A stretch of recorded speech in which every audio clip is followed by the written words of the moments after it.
नमस्कार, आप देख रहे हैं नवभारत टाइम्स ऑनलाइन और मैं हूं आपके साथ हिमांशु तिवारी। पश्चिम बंगाल में हैं हम लोग और यहाँ की सरकारी इमारतों का रंग नीला और सफेद है, जिसे बंगाली में कहते हैं नील सादा, यानी नीला और सफेद। यहाँ पर बसों का रंग नीला सफेद है, सरकारी इमारतों का रंग नीला सफेद है। जैसे ये आप तस्वीर देख रहे हैं, जो ये सामने वीडियो देख रहे हैं, ये कलेक्ट्रेट ऑफिस है ईस्ट मिदनापुर। उत्तर प्रदेश में जब इमारतों का रंग भगवा होने लगा तो विवाद शुरू हुआ। और ये पश्चिम बंगाल है, पश्चिम बंगाल का रंग अलग है। और इस रंग के पीछे की कहानी क्या है, यहाँ के स्थानीय पत्रकार शिशेंद्र जी से बात करते हैं, वो हमें बताएंगे कि इसकी इनसाइड स्टोरी क्या है। शिशेंद्र, ममता बनर्जी जब 2011 में सीएम बने तो उसके बाद में ही इसका ये फेवरेट कलर रहा है। तो जितने भी गवर्नमेंट ऑफिस है, जितने भी गवर्नमेंट बहुत सारी स्कूल है तो और ब्रिज है, वो नील सादा जो नीला और सफेद वो हो रही है। तो एक सिर्फ ये नहीं है, 2014 में तो ये भी हुआ है, कोलकाता पुरसभा का डिसीजन रहा है जो प्रॉपर्टी टैक्स देने पड़ते हैं कोलकाता म्यूनिसिपल कॉर्पोरेशन में।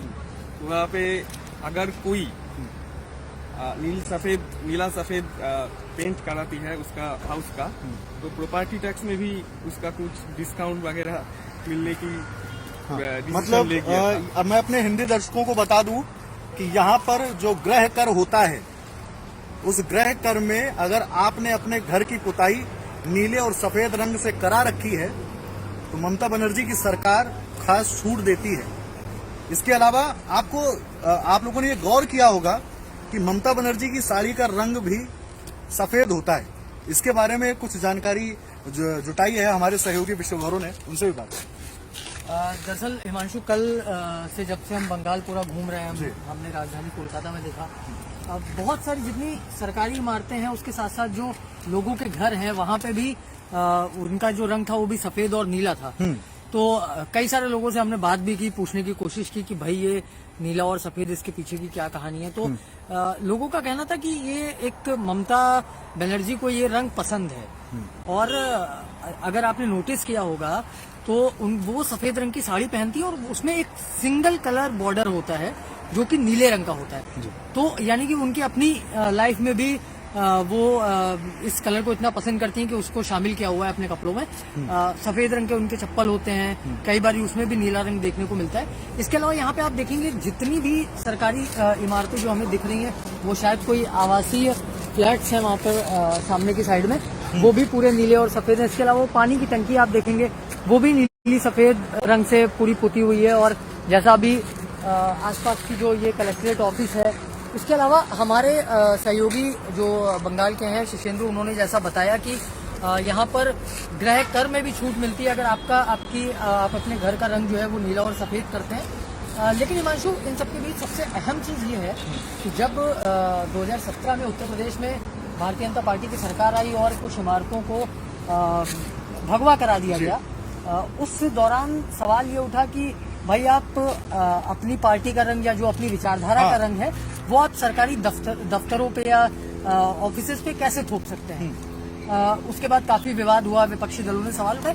लेकिन यहाँ पर भी, बंगाल में भी यहाँ वैसा ही कुछ हमें देखने को मिल रहा है। सरकारी इमारतों की जो रंग है वो भी ममता बनर्जी का जो पार्टी का रंग है, माफ कीजिएगा, जो उनका फेवरेट कलर जिसको कहते हैं, उससे मिलता जुलता है। और इस तरीके की स्कीम किसी एक खास रंग को लेकर के आना कि अगर आप उस रंग से अपना घर पेंट कराएंगे तो फिर आपको हाउस टैक्स में, प्रॉपर्टी टैक्स में छूट मिलेगा। तो ये भी एक बहुत अहम चीज़ है कि कैसे कोई आप रंग को लेकर के कैसे ऐसा करा सकते हैं।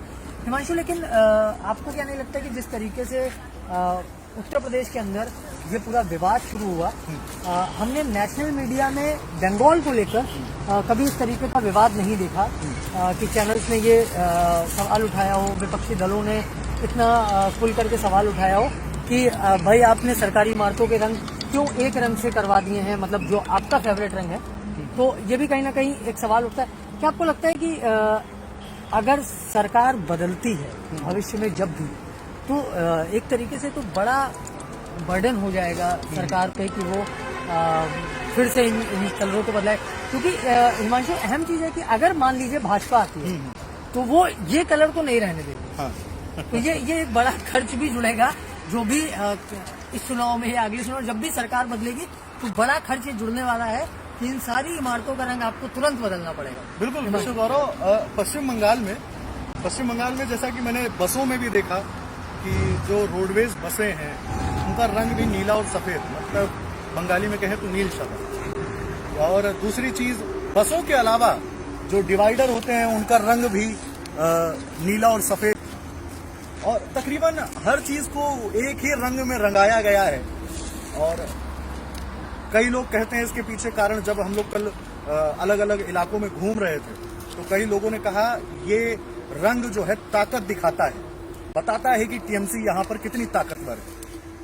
खैर टीएमसी कितनी ताकतवर है और टीएमसी में कितने विवाद चल रहे हैं, इसको इसी तरह से देखा जा सकता है कि आज शिशिर अधिकारी ने, शुभेंदु अधिकारी के पिता ने आज एगरा में अमित शाह की जनसभा में, अमित शाह की मौजूदगी में बीजेपी ज्वाइन कर ली। और शिशिर अधिकारी जो ममता बनर्जी के बेहद खास हुआ करते थे, शुभेंदु अधिकारी उनके बेटे, जो ममता बनर्जी, जिन्होंने ममता बनर्जी के लिए नंदीग्राम की जमीन तैयार की, अब कहीं ना कहीं टीएमसी का रंग खोता हुआ नजर आ रहा है। टीएमसी के अपने लोग पार्टी छोड़कर जा रहे हैं, लगातार पलायन हो रहा है दूसरी पार्टी में, और इसको लेकर अन्य दल भी हमलावर हैं कि टीएमसी में कितना विद्रोह पैदा हो गया है। और इस रंग की राजनीति के बीच कहीं ना कहीं जब हम स्थानीय लोगों से बात करते हैं तो उनका भी विरोध है। वो भी कहते हैं, उनका कहना है कि हम आपके रंग में अपना घर क्यों कराएं।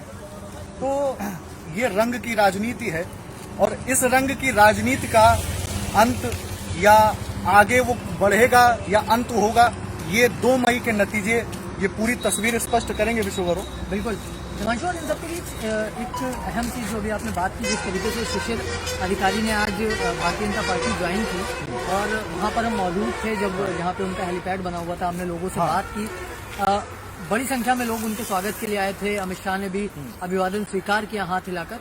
लेकिन ये जो ग्राउंड पे हम जब उतर के देख रहे हैं तो सबसे अहम चीज जो है, 30 सालों तक लेफ्ट का शासन रहा पश्चिम बंगाल के अंदर, और काफी मजबूत स्थिति में था लेफ्ट यहाँ पर, और ममता बनर्जी ने लेफ्ट को हराया, फिर उनके 10 साल से वो सत्ता में है।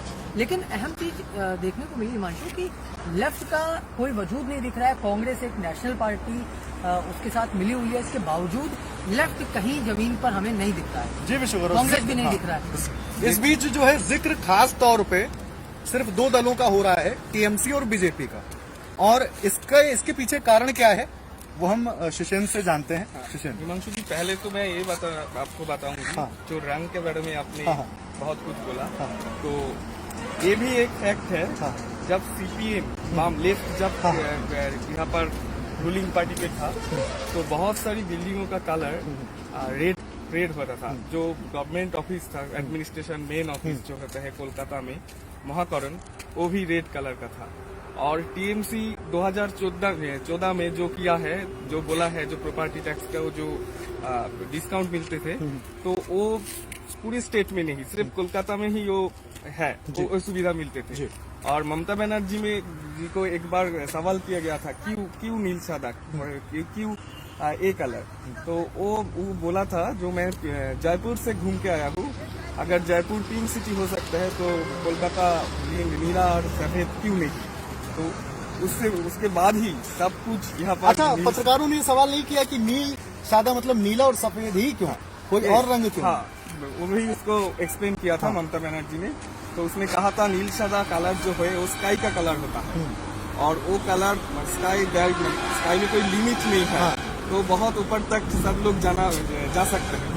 तो इसको ही लेकर वो इसको ही पॉइंट कर नील सादा सब कुछ सभी जगहों में नील सादा रंग। लेकिन ममता बनर्जी की पार्टी में सबसे अहम ये है, जो बहुत ऊपर गया वो पार्टी छोड़कर चला गया। वो उसकी एक तस्वीर आप इस तरह से भी समझ सकते हैं कि शुभेंदु अधिकारी, जो ममता बनर्जी के बेहद खास हुआ करते थे, जिन्हें टीएमसी युवा की कमान दी गई, उसके बाद एक युवा नाम से ही एक अलग संगठन तैयार किया गया जिसमें अभिषेक बनर्जी को बैठाया गया। दोनों के बीच क्लैश हुआ, और क्लैश होने के बाद फिर जब कहा जाता है, ऐसा आरोप लगा कि प्रशांत किशोर जब रणनीति बनाने के लिए टीएमसी में आए, टीएमसी के लिए, और अभिषेक बनर्जी और प्रशांत किशोर की वजह से कई सारे नेताओं ने टीएमसी का दामन छोड़ दिया। उसमें शीलभद्र दत्ता भी हैं, दिनेश त्रिवेदी भी हैं, और इसके साथ साथ शुभेंदु अधिकारी भी हैं, और कई अन्य नेता लगातार टीएमसी का दामन छोड़ रहे हैं। शिशिर अधिकारी ने भी छोड़ दिया। अभी हाल ही में दिव्येंदु अधिकारी ने भी एक बड़ा बयान दिया था। उन्होंने कहा था कि 4-5 महीनों से पार्टी ने मुझे किसी कार्यक्रम में नहीं बुलाया है। ये एक गंभीर आरोप था कि एक पार्टी का कार्यकर्ता, एक पार्टी का पदाधिकारी जो अभी सक्रिय है और जिसे अब पार्टी नजरअंदाज करने लगी है। तो इन तमाम सवालों के साथ विश्वगौरव, और क्या क्या चीजें आप ग्राउंड पे देख रहे हैं? हिमांशु, सबसे अहम चीज तो यही है कि जैसा दोनों पार्टियां जो दावा कर रही हैं कि हमारी सरकार आएगी, टीएमसी हो या बीजेपी हो, लेकिन फैक्ट ये है कि आप अभी कह नहीं सकते कि सरकार किसकी आएगी। बिल्कुल, बहुत ही कड़ा मुकाबला होने वाला है। और एक बात तो तय है कि अगर बीजेपी सत्ता में नहीं आती है तो भी पश्चिम बंगाल को एक मजबूत विपक्ष मिलने वाला है, इसमें कहीं दो राय नहीं है। लेकिन इन सबके बीच आज अमित शाह की रैली की बात करें हिमांशु, जिस तरीके से अमित शाह आए, वहां पर उनका जय श्री राम के नारों के साथ स्वागत हुआ। उसके बाद एक जो उन्होंने मुट्ठी बांधकर वहां पर एक ये मैसेज देने की कोशिश की कि हम मजबूत हैं और एक साथ हैं। हाँ। और लोगों ने वहां पर, जो लोग वहां मौजूद थे उस वक्त, उन्होंने भी काफी जोश उनमें दिख रहा था। महिला कार्यकर्ताओं ने, हमने एक महिला कार्यकर्ता से बात की, उनका कहना था कि ममता बनर्जी खुद एक महिला है, लेकिन हम जान रहे हैं कि महिलाएं यहाँ सुरक्षित नहीं है, इसलिए हम बीजेपी के साथ जा रहे हैं। तो ये कुछ अहम चीजें हैं। वो भले ही बीजेपी की कार्यकर्ता रही हो, लेकिन यहाँ का जो क्राइम रेट है, जो महिलाओं के साथ क्राइम हो रहा है, उसको देखते हुए कहीं ना कहीं ये लगता है कि इस मुद्दे पर ममता बनर्जी फेल हुई हैं। और इसके अलावा आज जब शिशिर अधिकारी ने बीजेपी ज्वाइन की, उन्होंने अभी हाल ही में कहा था कि मेरा बेटा जहां पे भी जाएगा, जहां पे भी कहेगा, मैं वहां पे जाऊंगा और उसका साथ दूंगा। इसके साथ ही उन्होंने एक और अहम बात कही थी, हम सुबह भी इस पर चर्चा कर चुके हैं, कि जिस इलाके में नंदीग्राम में वो ममता बनर्जी की उंगली पकड़कर ममता बनर्जी को लेकर आए, वहां के बाद आज वहीं पर उन्हें और उनके बेटे को गद्दार कहा जा रहा है, और ये बहुत ही गलत बात है। उन्होंने ये भी दावा किया कि उनके बेटे चुनाव जीतेंगे। लेकिन हिमांशु, इन सबके बीच सबसे अहम चीज यही है कि सरकार कोई भी बनाए, कोई भी पार्टी जीते, लेकिन मुकाबला बहुत ही कड़ा हमें देखने को मिलने वाला है। और विश्वगौरव, एक चीज बताऊं, जब अभी हम लोगों की बात हो रही थी पश्चिम बंगाल बीजेपी की महिला नेता तनुश्री रॉय नायक से, तो उस बीच एक सवाल किया गया, हम लोगों ने सवाल किया कि जो लोग अन्य दलों से आ रहे हैं बीजेपी में, तो क्या पार्टी में नाराजगी नहीं है? तो उन्होंने बहुत स्थितियों को संभालते हुए जवाब दिया कि हम बड़े भाई हैं और वो छोटे हैं। खैर, छोटा कितना समझ रहा है और बड़ा कितना समझा पा रहा है, ये 2 मई के नतीजों में स्पष्ट हो जाएगा। तब तक के लिए धन्यवाद।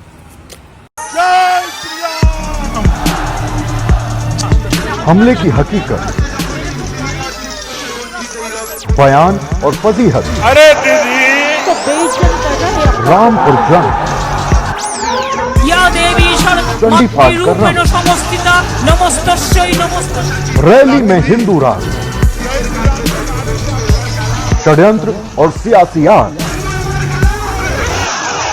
बंगाल मां तेला हो गए। देखें एमबीटी ऑनलाइन पर हिमांशु तिवारी और विश्वगौरव के साथ।